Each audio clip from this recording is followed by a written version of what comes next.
En este video vamos a analizar brevemente por qué las ideas platónicas y neoplatónicas constituyen el sistema filosófico más común y más aceptado y con mayores influencias tanto en Occidente como en muchas culturas orientales. Para empezar, debemos primero que todo decir que las ideas presentadas en este breve video fueron sacadas de un diccionario filosófico recopilado por Leandro Harold Pantoja y el filósofo Gustavo Zúñiga.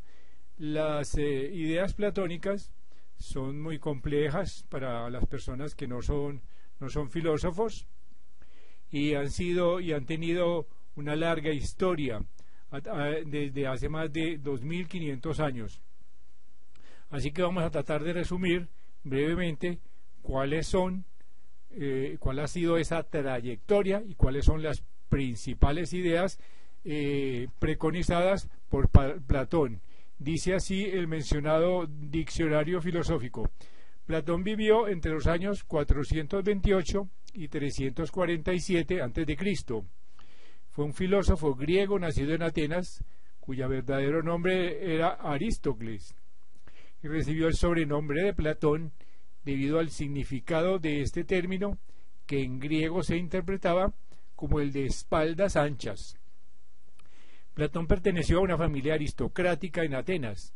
Su padre, llamado Aristón, al parecer era descendiente de los primeros reyes de Atenas, y su madre, Perictione, descendía de Drópines, perteneciente a la familia de un legislador del siglo VI a.C.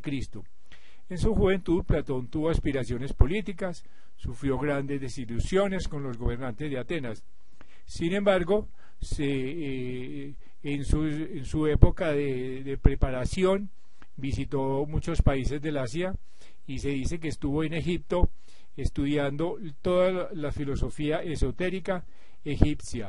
Cuando regresó, volvió a Atenas y fundó una academia. Esta institución a menudo fue considerada como la primera universidad europea, y dentro de su pensum incluía materias como la biología, la astronomía, las matemáticas, la filosofía, la teoría política, etc.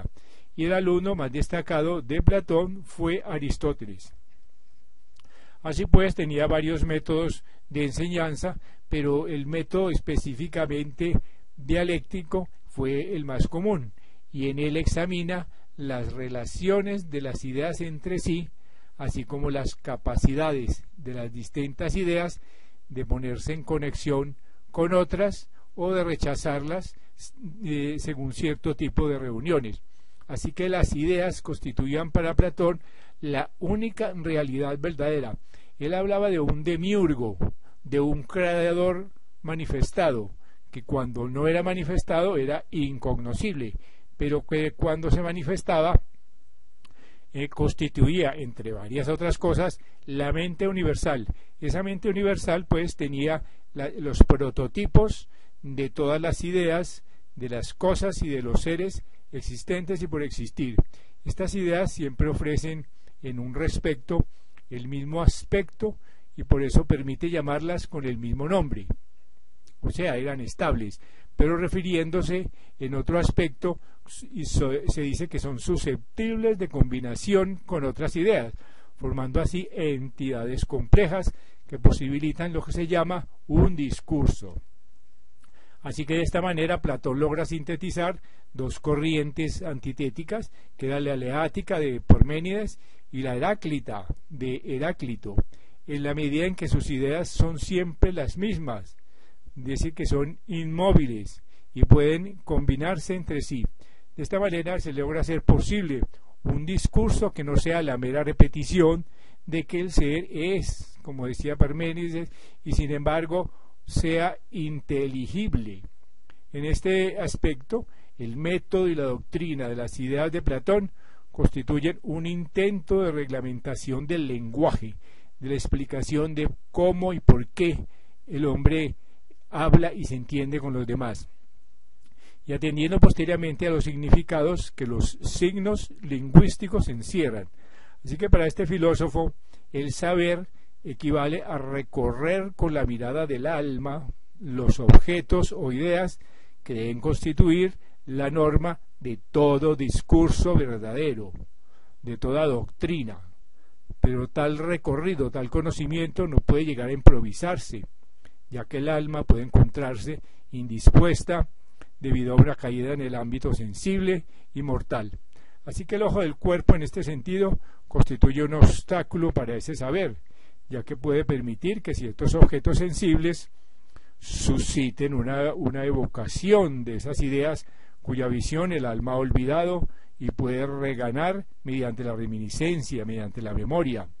Decía que el alma es de carácter inmortal, precisamente por su fraternidad con los objetos que constituyen las ideas, que en condiciones normales observa. También esa alma es fuente y principio de todo movimiento, de toda evolución en el universo, tanto del universo en sí como de los proyectos de vida humanos, etc. Así que Platón extendió su teoría en diferentes campos, como por ejemplo en las matemáticas, pero estuvo más interesado en su aplicación en torno de la ética social. La teoría era su manera de explicar cómo el mismo término universal puede referirse a muchos acontecimientos o cosas particulares.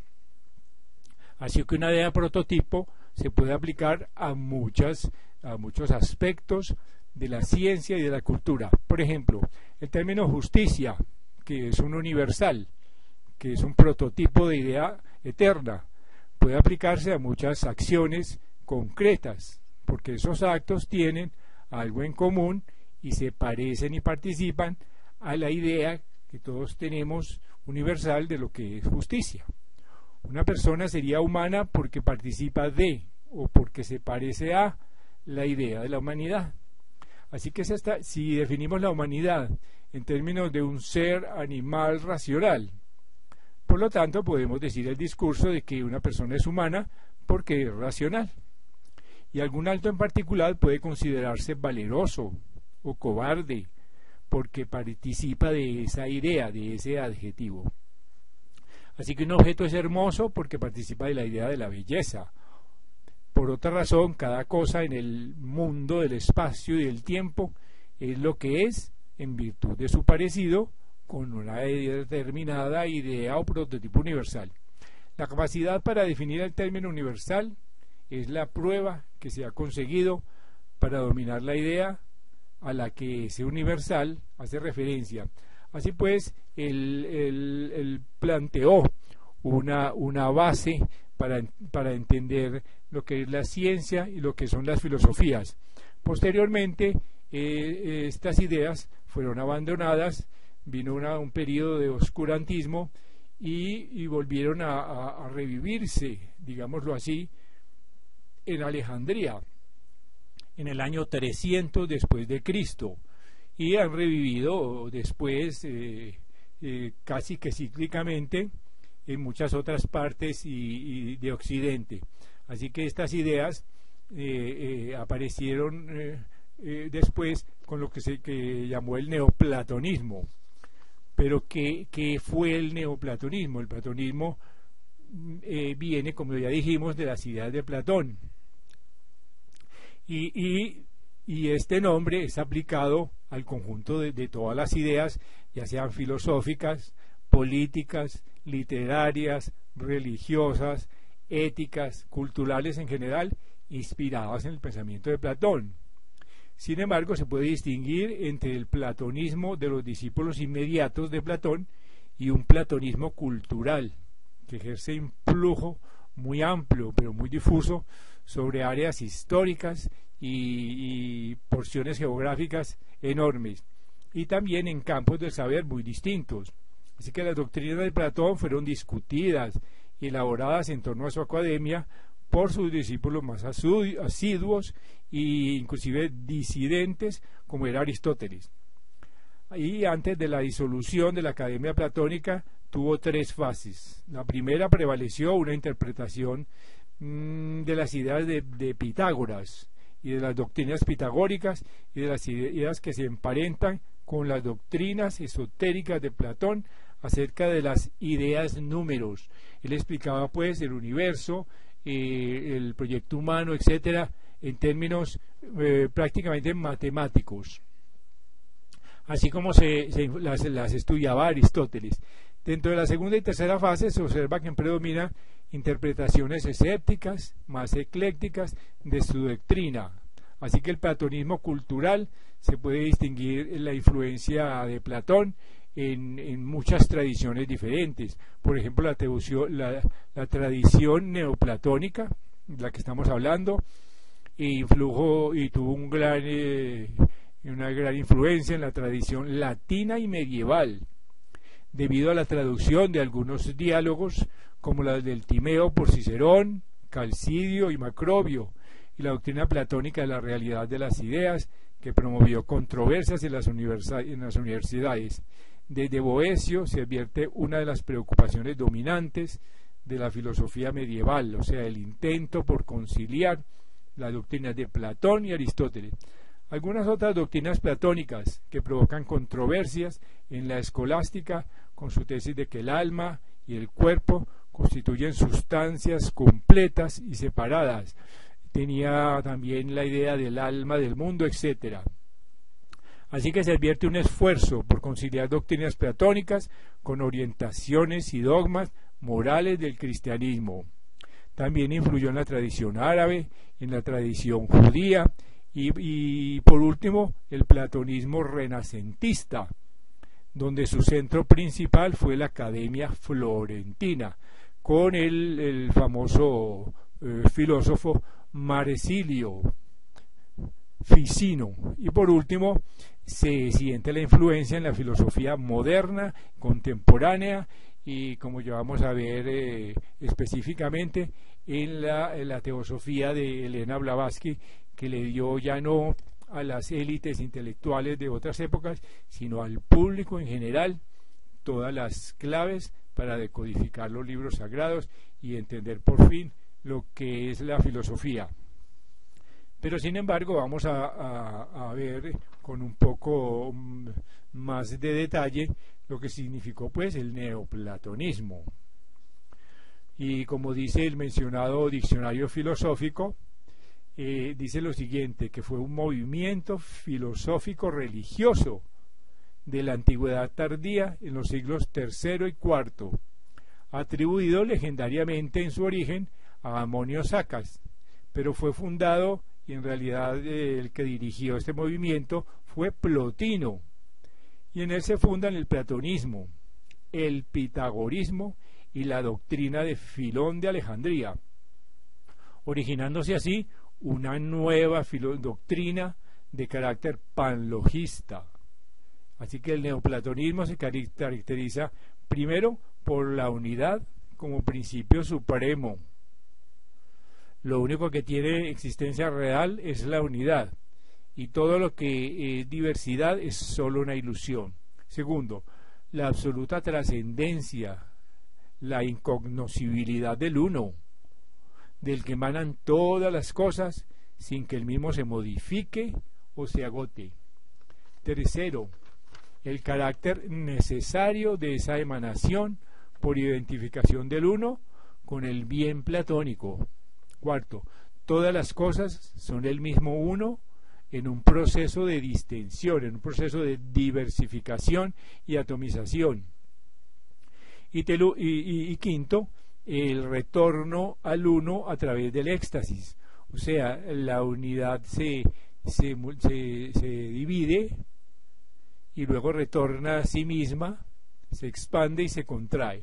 Así que la primera sustancia emanada del nous, que es la unidad, y la segunda el alma del mundo, las cuales junto con el uno forman las tres esencias primeras. Así que el neoplatonismo habla de una trinidad que se compone principalmente del alma y del alma universal, de la inteligencia y la sabiduría y el amor universales. El neoplatonismo se diversificó en varias escuelas.